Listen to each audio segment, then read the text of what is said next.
இன்னைக்கு நம்ம ரொம்பவே சூப்பரா காரா பூந்தி எப்படி செய்யறதுன்னு பார்க்கலாம். எல்லா ஸ்நாக்ஸை காட்டிலும் இந்த காரா பூந்தி தாங்க ரொம்ப ஈஸியாக செஞ்சு முடிச்சிடலாம். நல்லா முத்து முத்தா மொறு மொறுன்னு அருமையான டேஸ்ட்டில் எப்படி காரா பூந்தி செய்யறதுன்னு பார்க்கலாம். ஹலோ ஃப்ரெண்ட்ஸ், வெல்கம் டு சமையல் டிலைட்.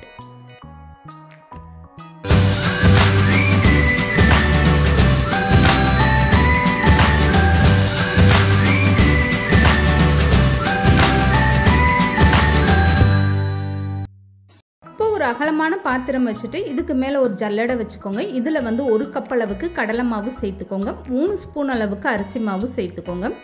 இப்போ வந்து 1 பிஞ்ச் அளவுக்கு உப்பு சேர்த்துக்கோங்க. இது கூடவே 1/4 ஸ்பூன் அளவுக்கு ஆப்ப சோடா சேர்த்துக்கோங்க. இதெல்லாம் சேர்த்ததுக்கப்புறம் இந்த கடலை மாவை நல்லா சலிச்சு எடுத்துக்கோங்க. கடலை மாவில் வந்து ஒன்றும் பாதியமாக கெட்டி கெட்டியாக இருக்கும். அதனால் அந்த கெட்டிகள்லாம் நல்லா உடச்சி விட்டுட்டு இந்த மாதிரி மாவு எல்லாமே சலிச்சு எடுத்துக்கோங்க. இப்போ பாருங்கள், இந்த மாதிரி கையை வச்சு இந்த கெட்டிகள்லாம் உடச்சி விட்டுக்கோங்க.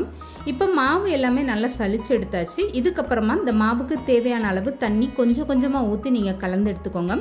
காரா பூந்திக்கு நீங்கள் மாவு மிக்ஸ் பண்ணும்போது அளவான தண்ணி சேர்த்துட்டு இந்த மாதிரி கெட்டிய மாவை மிக்ஸ் பண்ணி எடுத்துக்கோங்க. மாவு அதிகமாக தண்ணி ஆயிடுச்சுன்னா உங்களுக்கு பூந்தி வந்து உப்பலாக வராது. எப்போதுமே நீங்கள் வந்து காரா பூந்திக்கு மாவு தயார் பண்ணும்போது இந்த அளவுக்கு மாவு கெட்டியாக இருந்தால் தான் உங்களுக்கு பூந்தி வந்து நல்லா முத்து முத்தாக ரொம்பவே அருமையாக இருக்கும்.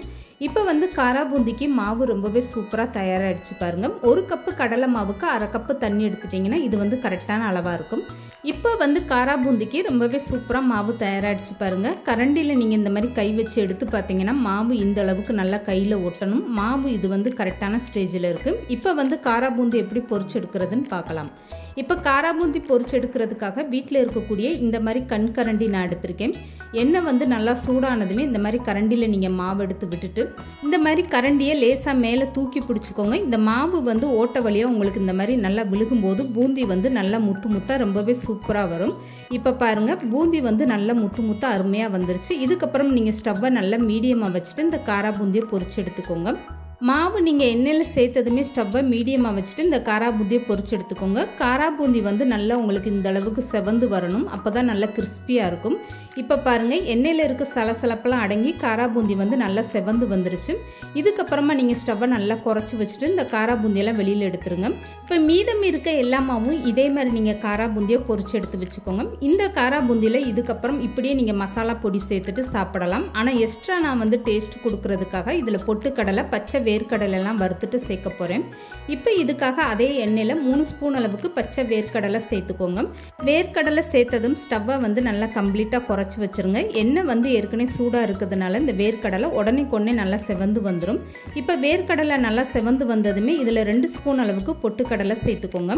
இப்போ இது கூடவே 2 பூண்டு வந்து தோலோடு இடிச்சிட்டு சேர்த்துக்கோங்க. இந்த பூண்டு வந்து நல்லா செவந்து வரட்டும். பூண்டு உங்களுக்கு வேகாமல் அப்படி நீங்கள் காரா பூந்தியில் சேர்த்திங்கன்னா காரா பூந்தி வந்து சீக்கிரமாகவே நமத்து போயிடும். இப்போ பூண்டு நல்லா பொரிஞ்சு வந்ததுமே 1 கொத்தளவுக்கு கருவேப்பிலை சேர்த்துட்டு ஸ்டவ்வை ஆஃப் பண்ணிடுங்க. இந்த எண்ணெயோட சூட்லேயே வந்து பூண்டு கருவேப்பிலையெல்லாம் சேர்ந்து உங்களுக்கு நல்லா செவந்து வந்துடும். இதுக்கப்புறமா எண்ணெயை வடிச்சிட்டு இந்த பூண்டு, வேர்க்கடலை, பொட்டுக்கடலை எல்லாத்தையும் சேர்த்து எடுத்துருங்க. அவ்வளோதாங்க. இதை வந்து அப்படியே நீங்கள் காரா பூந்தியில் சேர்த்துருங்க. நீங்கள் வெறும் காரா பூந்தியை சாப்பிட்றதுக்கு பதிலாக இந்த மாதிரி வேர்க்கடலை, பொட்டுக்கடலைலாம் வறுத்துட்டு சேர்க்கும்போது அந்த காரா பூந்தி டேஸ்ட்டு ரொம்பவே சூப்பராக இருக்கும். இதில் நீங்கள் விருப்பப்பட்டீங்கன்னா முந்திரி பருப்பும் சேர்த்து கூட இந்த மாதிரி வறுத்துட்டு சேர்த்துக்கோங்க. இப்போ இந்த காரா பூந்திக்கு ஒரு மசால் பொடி சேர்த்துடலாம். இதுக்காக இந்த காரா பூந்தியை ஒரு அகலமான பாத்திரத்தில் சேர்த்துக்கோங்க. இப்போ 1 ஸ்பூன் அளவுக்கு தனி மிளகாய் தூள் சேர்த்துக்கோங்க. உங்கள் காரத்துக்கு ஏற்ற மாதிரி மிளகாய் தூள் வந்து கூடுதலாகவோ குறைச்சோ சேர்த்துக்கோங்க. 1/2 ஸ்பூன் அளவுக்கு கரம் மசாலா தூளும் சேர்த்துக்கோங்க. 1/4 ஸ்பூன் அளவுக்கு உப்பு சேர்த்துக்கோங்க. காரா பூந்தி செய்யும்போது மாவில் வந்து நம்ம ஏற்கனவே உப்பு சேர்த்து தான் செஞ்சுருக்கோம். அதனால் உப்போட அளவு உங்கள் டேஸ்ட்டுக்கு ஏற்ற மாதிரி பார்த்துக்கோங்க. இப்போ இதெல்லாமே சேர்த்துட்டு ஒரு டைம் நல்லா இந்த மாதிரி மிக்ஸ் பண்ணி விட்டுருங்க.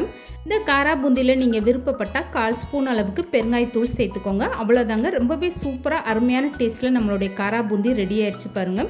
இந்த காரா பூந்தி சாப்பிட்றதுக்கு நல்லா கிறிஸ்பியாக அவ்வளோ ஒரு அருமையான டேஸ்ட்டாக இருக்கும். கண்டிப்பாக நீங்களும் ட்ரை பண்ணி பாருங்கள். இந்த வீடியோ பிடிச்சிருந்தா லைக் பண்ணுங்கள், ஷேர் பண்ணுங்கள். மறக்காமல் சமையல் டிலைட் சேனலை சப்ஸ்கிரைப் பண்ணுங்கள்.